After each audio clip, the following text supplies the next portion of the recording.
তুমি কি জানো ইতিহাসের সবচেয়ে ভয়ঙ্কর সিরিয়াল কিলার একজন সম্মানিত চিকিৎসক ছিলেন? তিনি ছিলেন রোগীদের সবচেয়ে ভরসার মানুষ, অথচ তার হাতেই নিঃশ্বাস ত্যাগ করেছে শত শত নিরীহ প্রাণ। Taking into account my earlier findings, I estimate that in all, Shipman probably killed about 250 patients. Harold Shipman ছিলেন একজন মেধাবী চিকিৎসক, কিন্তু তার মুখোশের আড়ালে লুকিয়ে ছিল এক ভয়ঙ্কর খুনি। কিভাবে তিনি রোগীদের বিশ্বাস অর্জন করে তাদের জীবন কেড়ে নিতেন, আর কেনই বা একজন ডাক্তার হয়ে তিনি সাধারণ মানুষকে হত্যা করতে শুরু করেছিলেন। আজকে আমরা জানার চেষ্টা করব কিভাবে তার এই কুকর্মের রহস্য উন্মোচিত হয়েছিল, আর কেনই বা তিনি শেষ বয়সে জেলখানায় সুইসাইড করেছিলেন। আমি তোমাকে পরামর্শ দিব আজকের পুরো ভিডিওটা দেখো, কারণ এই ভিডিওটা দেখার পরে তুমি বুঝতে পারবে কেন অন্ধভাবে কখনোই কাউকে বিশ্বাস করা উচিত নয়। ভিডিওটি ভালো লাগলে লাইক করো, আর আমাদের চ্যানেলে যদি তুমি নতুন হয়ে থাকো তাহলে সাবস্ক্রাইব করো এবং পাশে থাকা বেল আইকনটি অন করে দাও, যেন আমাদের ভিডিওর যে কোনো আপডেট সবার আগে তোমার কাছে পৌঁছে যায়। How could somebody change from wanting to help and heal to committing one of the most heinous crimes in British criminal history?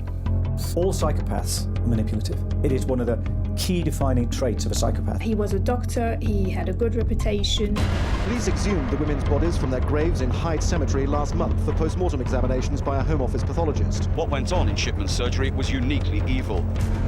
That trust they had in him allowed him to do what he was doing. He could abuse that trust. She trusted his every word, like anybody would with a GP. Asked if he'd murdered her, he replied no. But the Shipman case has sent ripples through medicine as a whole. The fact is that in Hyde, you don't have to look far to find someone touched by Shipman's evil.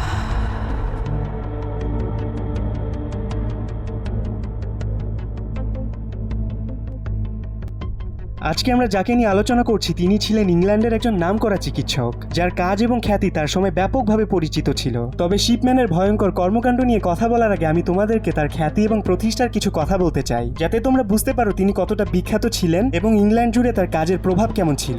80-র দশকের শুরুতে Shipman তার চিকিৎসা পেশাকে আরো শক্তিশালী করতে ইংল্যান্ডের hide শহরে নিজের ডাক্তারি চেম্বার প্রতিষ্ঠা করেন। সেখানেই তিনি রোগীদেরকে সেবা দেওয়ার জন্য একটা পরিপাটি এবং পেশাদার পরিবেশ তৈরি করেন, যা খুব দ্রুত স্থানীয় মানুষদের আস্থা অর্জন করে। বয়স্ক রোগীরা হ্যারল্ড শিপম্যানকে এতটাই বিশ্বাস করত যে তারা বলতো যেন তাদের মৃত্যুর আগ মুহূর্তে তাদের পাশে কেউ থাকুক আর না থাকুক, যেন ডক্টর শিপম্যান থাকে। এমনকি তিনি চিকিৎসক হিসেবে এতটাই জনপ্রিয়তা অর্জন করেছিলেন যে মানসিক স্বাস্থ্য এবং সমাজে মানসিক রোগীদের সঙ্গে কেমন আচরণ করা উচিত তা নিয়ে শিপম্যান 1983 সালে টেলিভিশনে একটা বক্তৃতা দিয়েছিলেন। আর সেই বক্তৃতা তখনকার দিন এক্সপার্টদের মধ্যে ব্যাপক প্রশংসা কুড়ায়। সমাজে একজন দায়িত্বশীল চিকিৎসকের ভূমিকা নিয়ে তিনি এমনভাবে কথা বলেছিলেন যা অনেকের কাছে অনুপ্রেরণা হয়ে উঠেছিল। কিন্তু কে জানতো এই প্রশংসিত চিকিৎসকের জীবনে লুকিয়ে ছিল এমন এক অন্ধকার যা পুরো বিশ্বকে স্তব্ধ করে দেয়।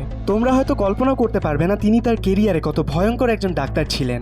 ডক্টর শিপম্যানের জন্য উইনিফ্রেড ম্যালোর ছিলেন অন্য 10 জন রোগীর মতোই সাধারণ একটা নাম, একটা পরিচিত মুখ যার উপর তিনি নিজের ইচ্ছা অনুযায়ী ক্ষমতা প্রয়োগ করতে পারতেন। 75 বছর বয়সী এই বিধবা দীর্ঘদিন ধরে শিপম্যানের তত্ত্বাবধানে চিকিৎসাধীন ছিলেন। তিনি শিপম্যানকে ভরসাযোগ্য একজন বন্ধুর মতো দেখতেন। শিপম্যানের ক্লিনিকে যাওয়া আসা ছিল তার জীবনের স্বাভাবিক একটা রুটিন। একদিন হালকা অসুস্থতার জন্য উইনিফ্রেড শিপম্যানের কাছে যান। শিপম্যান অত্যন্ত শান্ত কণ্ঠে তাকে আশ্বস্ত করেন, আপনার রক্তচাপ একটু বেশি, কিন্তু চিন্তা করবেন না, এটা নিয়ন্ত্রণে রাখতে একটা ইনজেকশন দেয়া দরকার। শিপম্যানের কণ্ঠ এতটাই বিশ্বাসযোগ্য ছিল যে ইউনিফ্রেড এক মুহূর্তের জন্য দ্বিধা করেননি। তিনি সোজা হয়ে বসে ইনজেকশন নেওয়ার জন্য প্রস্তুত হলেন। কিন্তু ইউনিফ্রেড জানতেন না সেই ইনজেকশন ছিল তার জীবনের শেষ অধ্যায়ের সূচনা। শিপম্যান তার পেশাদার দক্ষতা ইনজেকশন প্রস্তুত করতে লাগলেন। তার শীতল হাত ধীরে ধীরে ইউনিফ্রেডের হাতের কাছে পৌঁছালো। তিনি তার শরীরে ইনজেকশনের মাধ্যমে মরফিন নামক একটা মারাত্মক ড্রাগ প্রবেশ করালেন, যা ধীরে ধীরে ইউনিফ্রেডের প্রাণশক্তি কেড়ে নিতে শুরু করলো। কিন্তু শিপম্যান ছিল একেবারে নির্বিকার। তিনি ইউনিফ্রেডের কষ্ট দেখে মনে মনে পৈশাচিক শান্তি পাচ্ছিলেন। তার জন্য এটা নতুন কিছু নয়, শুধু একটা নতুন মৃত্যু সনদে আর একটা নাম যোগ করা টার্গেট মাত্র।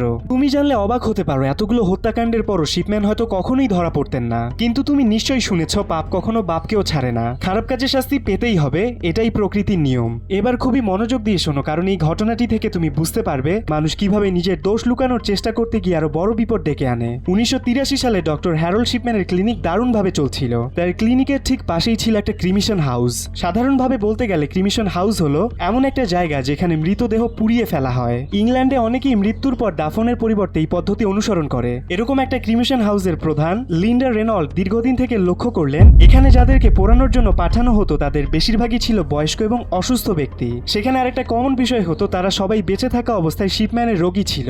এই ঘটনা জানতে পেরে ক্রিমিশন হাউসের প্রধান লিন্ডা রেনল্ড শিপম্যানের উপর সন্দেহ করতে শুরু করেন। তিনি প্রথমে সন্দেহ করলেও পরবর্তীতে চিন্তা করেন শিপম্যান একজন জনপ্রিয় ডাক্তার, স্বাভাবিকভাবেই তার কাছে রোগীর সংখ্যা অনেক বেশি, তাই তার রোগীদের মধ্যে মৃত্যুর সংখ্যাও বেশি হতে পারে, এটা স্বাভাবিক ব্যাপার। কিন্তু এরপরেই আবার এরকম 3টি অস্বাভাবিক মৃত্যু ঘটে, যাদের মধ্যে সবাই বয়স্ক এবং অসুস্থ ছিল, আর তারা প্রত্যেকেই ছিল শিপম্যানের রোগী। এই পরিস্থিতিতে লিন্ডা সন্দেহ প্রকাশ করলেও পুলিশের পক্ষ থেকে তেমন কোনো জোরালো পদক্ষেপ নেওয়া হয়নি। পর্যাপ্ত প্রমাণের অভাবে পুলিশ কিছুদিন প্রাথমিক তদন্ত চালিয়ে তদন্ত বন্ধ করে দেয়। এর ফলে শিপম্যান এবারও ধরা পড়তে পড়তে বেঁচে যান। কিন্তু তিনি তার এই কুকর্ম থামিয়ে রাখেননি। তিনি গোপনে চালিয়ে যান একের পর এক হত্যাকাণ্ড। তার সর্বশেষ শিকার ছিলেন ক্যাথলিন গ্রান্ডি নামক একজন 81 বছর বয়সী বৃদ্ধা। গ্রান্ডি ছিলেন হাইট শহরের প্রাক্তন মেয়র। তার ধন সম্পদের কোনো কমতি ছিল না। তুমি জানলে অবাক হবে, ক্যাথলিন গ্রান্ডি মারা যাওয়ার পর একটা অবিশ্বাস্য ঘটনা সবার সামনে আসে। জানা যায় তিনি তার সমস্ত সম্পত্তি ডাক্তার শিপম্যানের নামে লিখে দিয়ে গেছেন। এই অস্বাভাবিক বিষয়টি গ্রান্ডির মেয়ে অ্যাঞ্জেলা বুঝতে পেরে সঙ্গে সঙ্গে পুলিশের কাছে অভিযোগ দায়ের করে। এরপর পুলিশ আবার নতুন করে তদন্ত শুরু করে। তদন্তের অংশ হিসেবে গ্রান্ডির কবর খোঁড়া হয় এবং তার মরদেহের ময়না তদন্ত করা হয়। রিপোর্টটি প্রকাশিত হলে সবাই রীতিমতো হতবাক হয়ে যায়। গ্রান্ডির শরীরে ডায়ামরফিন হাইড্রোক্লোরাইড নামক এক বিশেষ ধরনের কেমিক্যাল পাওয়া যায়। তুমি হয়তো এই পদার্থটিকে অন্য একটা নামে চেনো, সেটা হচ্ছে হেরোইন, বিশেষ করে ক্যান্সারের শেষ পর্যায়ে থাকা রোগীদের ক্ষেত্রে। তবে এটি খুবই সীমিত মাত্রায় এবং অভিজ্ঞ চিকিৎসকের তত্ত্বাবধানে ব্যবহার করা হয়। 1998 সালে 7 সেপ্টেম্বর শিপম্যানকে গ্রেফতার করা হয়। শিপম্যান যে পদ্ধতিতে মানুষ খুন করত তা ছিল অত্যন্ত সুপরিকল্পিত। প্রথমে তিনি তার রোগীদের শরীরে বিপজ্জনক মাত্রায় ডায়ামরফিন ইনজেক্ট করতেন। এরপর মৃত্যুর কারণ হিসেবে জাল মেডিকেল রিপোর্ট তৈরি করে বিভিন্ন রোগের কথা উল্লেখ করতেন। এমনকি মৃত্যুর সার্টিফিকেটেও জালিয়াতি করে সেগুলোকে স্বাভাবিক বলে চালিয়ে দিতেন। পুরো বিষয়টি সরকারি গোয়েন্দা সংস্থাদের কাছে একদম স্পষ্ট হয়ে যায়। সন্দেহের কোনো অবকাশই ছিল না। এই 15টি মৃত্যুর পেছনে একমাত্র দায়ী ছিলেন ডাক্তার শিপম্যান। 2005 সালে তিনি গ্রেফতার হওয়ার মাত্র 4 বছরের মাথায় জেলখানায় আত্মহত্যা করে মৃত্যুবরণ করেন। কিন্তু তুমি কি বলতে পারবে শিপম্যান কেন এতগুলো নিরীহ মানুষকে খুন করেছিলেন? আর কেনই বা তিনি শেষ জীবনে এসে আত্মহত্যা করেছিলেন? কমেন্টে অবশ্যই তোমার মতামত জানাও। তুমি কি মনে করো, শিপম্যান কি একজন সুস্থ স্বাভাবিক মানুষ ছিলেন, নাকি তিনি ছিলেন একজন মানসিক রোগী?